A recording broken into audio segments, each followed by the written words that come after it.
centar Crne Gore primiće u čast 37 specijalizanata koji su u proteklih nekoliko mjeseci uspješno završili specijalizaciju i užu specijalizaciju iz raznih oblasti medicine. Nove, mlade snage će doprinijeti unapređenju zdravstvene zaštite u ustanovi koje rade. Riječ ima direktor kliničkog centra Crne Gore, gospodin Eto Eraković, izvolite.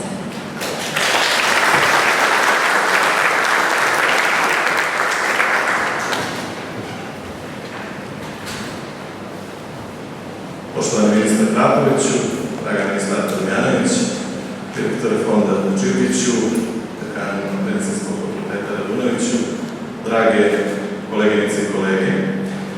Velika je čast i zadovoljstvo biti danas na čelu Kliničkog centra Crne Gore u ovom danu kada promovišemo naše nove doktore, specijaliste i subspecijaliste. Dakle, povod koji nas je danas okupio su ovi mladi, ambiciozni ljudi koji su jedan vrhunac svog usavršavanja i edukacije upotpunili dobijanjem specijalističkih i subspecijalističkih diploma. Kadrovski kapaciteti Kliničkog centra Crne Gore su uvećani za 30 novih specijalista i do 7 užih specijalista, tako da Klinički centar u ovom trenutku ima 297 specijalista i 89 užih specijalista. Dakle, jedna armija novih, mladih snaga koji su puni znanja, novih vještina, koji su svoje znanje sticali ne samo uz mentorski rad stručnjaka Kliničkog centra Crne Gore, nego i iz mentorski rad vodećih eksperata iz evropskih regionalnih centara. Ja ću vam sada nabrojati za koje specijalnosti i subspecijalnosti Klinički centar trenutno bogati. Dakle, 24 su stručne oblasti i to urologija, otorinolaringologija, anestezija, pedijatrija, oftalmologija, oralna hirurgija, infektologija, psihijatrija, grudna hirurgija, interna medicina, ortopedija, imunologija, plastična hirurgija, kardiohirurgija, biohemija, abdominalna hirurgija i radiologija. Što se tiče užih specijalizacija, one se odnose na molekularnu imunološku dijagnostiku, dječju fizijatriju, pulmologiju, dječju urologiju, perinatalnu medicinu, kliničku neurofiziologiju sa hematologijom i dječju kardiologiju. Uvažene kolege, svi mi znamo da je dužnost svakog doktora da ima permanentno i kontinuirano usavršavanje i vi ste dokaz da ono što je postavljeni temelji dano u Kliničkom centru Crne Gore, da se nastavlja jednom dinamikom kako samo možemo poželjeti. Isto tako, veoma je važno da osim vašeg stručnog usavršavanja uvijek imate na umu da je veoma važno naši međukolegijalni odnosi i odnosi prema pacijentima. Kada sve to savršimo i kada sve to zaokružimo, dobijamo jednu pravu sliku kako želimo da pošaljemo ispred Kliničkog centra Crne Gore. Imajući u vidu vaše znanje, vaše iskustva i vašu želju za unapređenje rada i sa pacijentima i kroz struku, siguran sam da ćemo zajedno postići sve te rezultate. Također bih posebno istakao naredne planove Kliničkog centra Crne Gore da ćemo, osim naših mladih snaga, angažovati i određene provjerene stručnjake za one deficitarne kadrove Kliničkog centra, tako da ćemo sa ponosom moći da prezentujemo taj novi dolazak snaga. Do sada smo bili suočeni sa jednim, da kažemo, negativnim trendom, ne u velikom procentu, također to moram da istaknem, da su određeni ljekari odlazili iz Kliničkog centra Crne Gore. Međutim, sada imamo velike zahtjeve i želju mnogih doktora, ne samo iz Crne Gore, nego i iz regiona, da zasnuju svoj radni odnos u Kliničkom centru Crne Gore, tako da ćemo u onim disciplinama i onim stručnim oblastima kojima procenimo da su nam potrebni, a određenima jesu, sa zadovoljstvom zaposliti i dobiti još jače kadrovske kapacitete Kliničkog centra Crne Gore, a to će biti potpuno jasna poruka svima da sa dobrim kadrovskim kapacitetima i ulaganjima kojima smo imali do sada, da ćemo apsolutno napraviti da postignemo onaj naš cilj, a to je da Klinički centar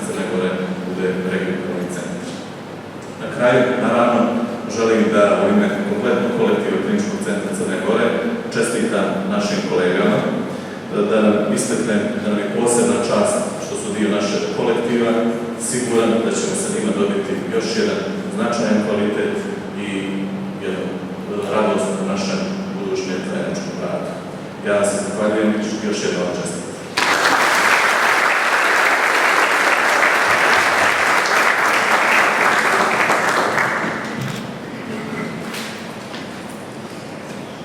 Ministarstvo zdravlja veliku pažnju poklanja edukaciji medicinskog kadra. Sada će nam se vratiti gospodin Kenan Radović, ministar zdravlja. Izvolite.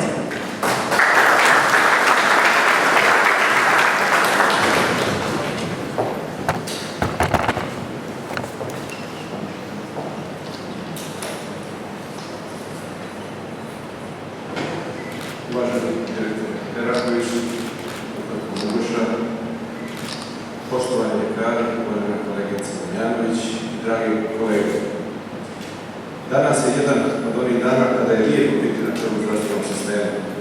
Danas je jedan od onih dana kada s ponosom možemo reći da smo zemlja koja baš nije kvalitet i pamet. A najbolji ambasadori svoje zemlje ste vi, koji svoj lični potencijal ugrađujete u ono što čini temelj svakog društva, a to je zdravlje.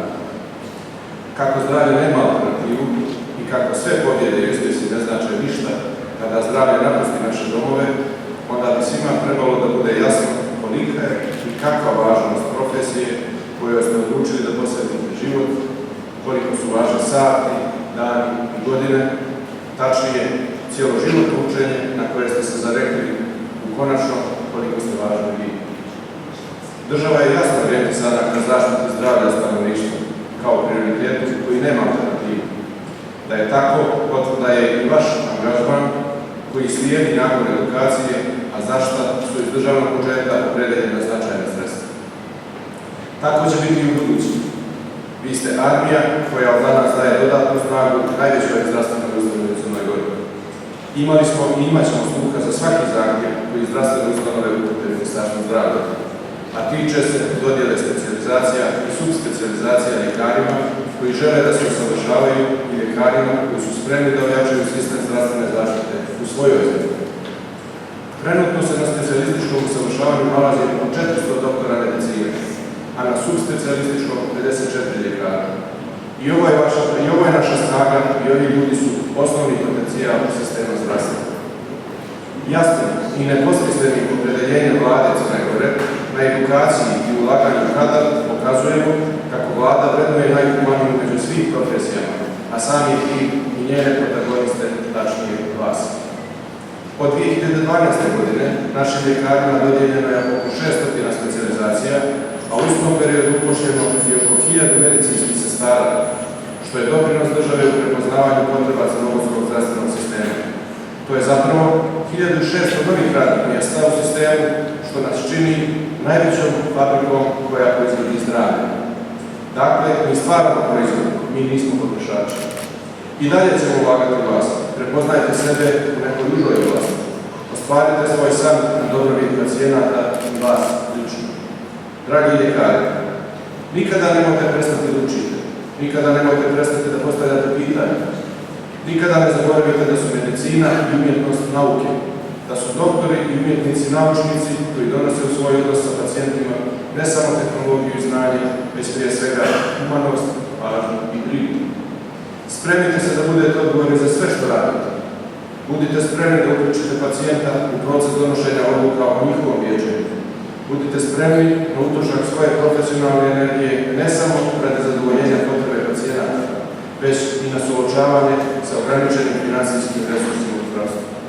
Budite spremni i na beskrajno povjerenje i obožavanje, ali i na osporavanje i osudu. Neka vam drugi doktor bude dobar prijatelj. Sa njim dijelite iste moralne vrijednosti. Budite podrška jedni drugima i predano radite na dostignućima čitave profesije. Poštovani ljekari, budite dostojni profesije koju ste odabrali. Budite humanisti, budite dosljedni nosioci načela Hipokratove zakletve i budite slobodni da se za svaki izazov koji nam stane na put obratite vašoj kući, a Ministarstvo zdravlja to sigurno jeste. Na kraju, želim da vam čestitam i poželim uspješnu budućnost kako na profesionalnom, tako i na ličnom planu.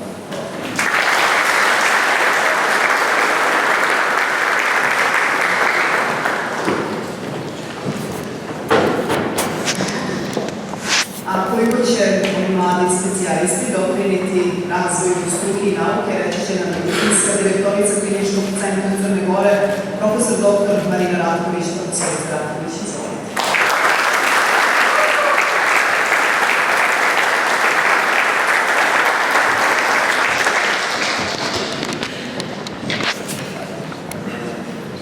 Poštovani dragi ministri Krapoviću, Damjanović, direktor fonda Seračević, saradnici, dekan Bogo Radunović, moji dragi koleginice i kolege, pravo je zadovoljstvo, čast. Ja sam ponosna da mogu da vam se obratim. Ono na čem sam posebno ponosna jeste da su mi sva lica jako poznata, što sa fakulteta, a što već iz dugogodišnjeg našeg rada. Ovi specijalisti će biti naš promoter, naša snaga i naša želja da ono što su već uradili nastave. Jer ovako kada su počinjali sa specijalizacijom, da se ja toga sjećam, da nam je taj period bio jako dalek.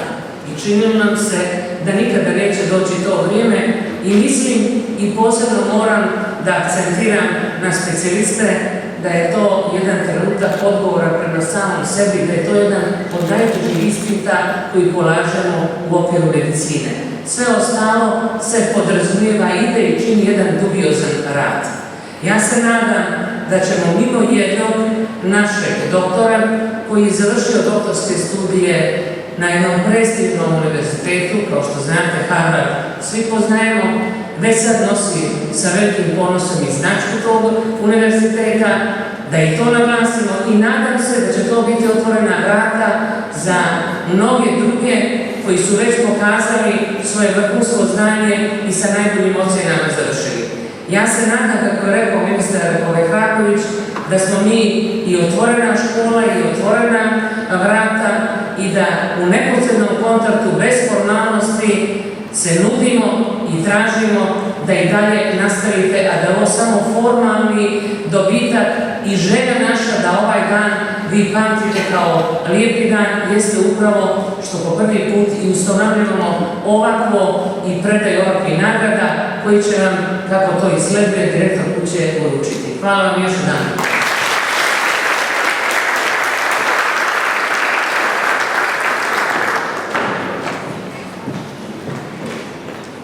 Dame i gospodo, u ime 37 specijalista obratit će nam se specijalista pedijatra doktorka Milica Gazvoda. Izvolite.